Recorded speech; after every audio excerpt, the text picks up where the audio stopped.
So the DJI Avata 360, this drone has been floating around for a long time, but now we finally have enough consistent leaks to understand what DJI is actually building. And honestly, this might be the most unusual FPV drone they've ever attempted. Not because it's just another update to the Avata line, but because the whole idea looks like DJI is trying to merge FPV flying with full 360-degree capture in a single product. That's a pretty bold move. And some of the clearest leaks are coming from Igor Bogdanov again, the same guy who leaked the DJI Mini 5 Pro, the Osmo 360, the Action 6, all before launch. His accuracy rate is insanely strong. So when he started posting Avata 360 materials, most people in the community instantly took it seriously. Now, the interesting thing is that DJI is clearly paying attention to the timing. Insta360's new anti-gravity A1 drone is also coming very soon, and that one is marketed heavily as the first 360 drone. DJI doesn't like being second in a category they believe they should lead, so it really looks like the Avata 360 is DJI's response. And they're pushing to get this out before anti-gravity fully launches. From the updated images we've seen, the Avata 360 looks compact, thinner, and more aerodynamic than the Avata 2. The prop guards are slimmer, the top shell is flatter, and there's a new rotating camera module tucked inside a protective housing. And that rotating module, that's the entire story here. It doesn't look like two fixed fisheye lenses like on most 360 cameras. It looks like a real mechanism that can switch between 360 capture and a forward-facing FPV style view. So instead of locking you into one type of flying, DJI seems to be offering two experiences in one drone: a proper immersive 360 capture setup for creators and a forward FPV orientation for fast, low latency flight. If they can balance both sides, this thing could appeal to a huge audience, not just FPV pilots, but vloggers, cyclists, travel creators, basically anyone who wants those invisible drone style 360 shots.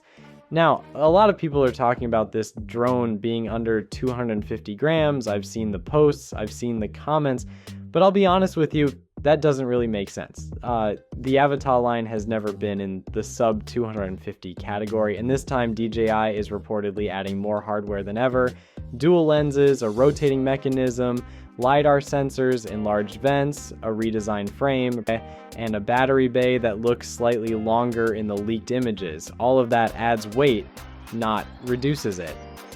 If DJI was chasing 249 grams, the battery would have to shrink so much that FPV performance would suffer.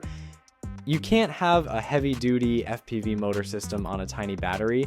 You won't get the punch out, you won't get the recovery, and you won't get the safety margin. So personally, I don't think DJI is trying to make Avata 360 a sub 250 gram drone at all. They're chasing capability, not classification. They want this to be an FPV capable drone first, not a loophole drone.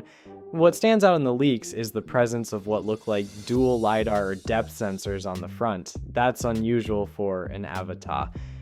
These sensors are likely for close-range mapping and safer tracking.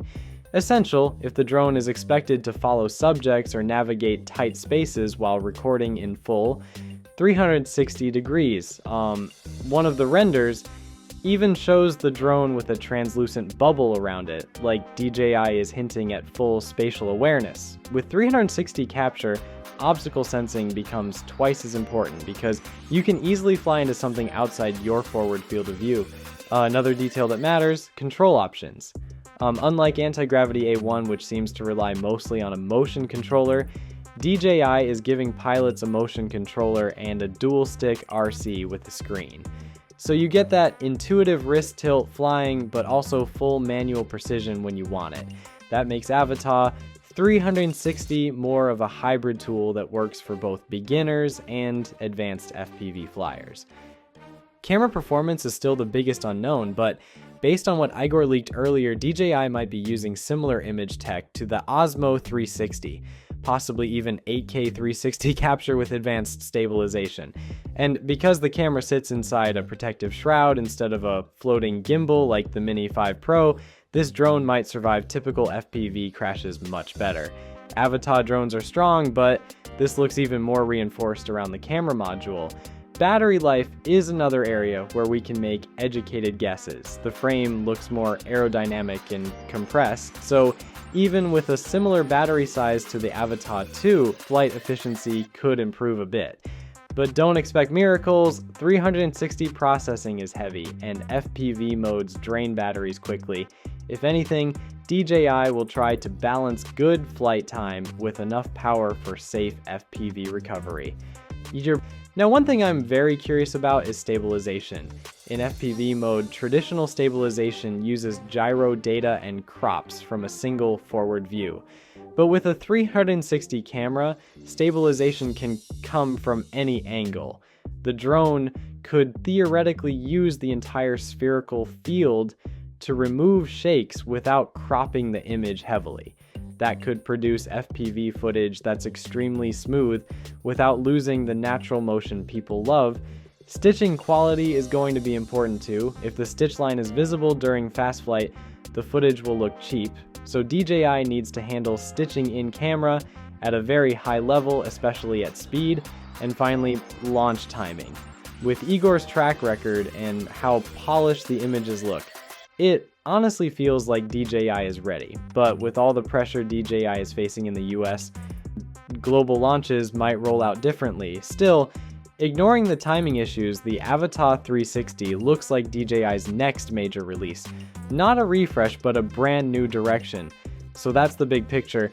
DJI isn't building another Avata 2, they're building something that tries to merge FPV, 360 capture, subject tracking, and cine hoop design into one platform.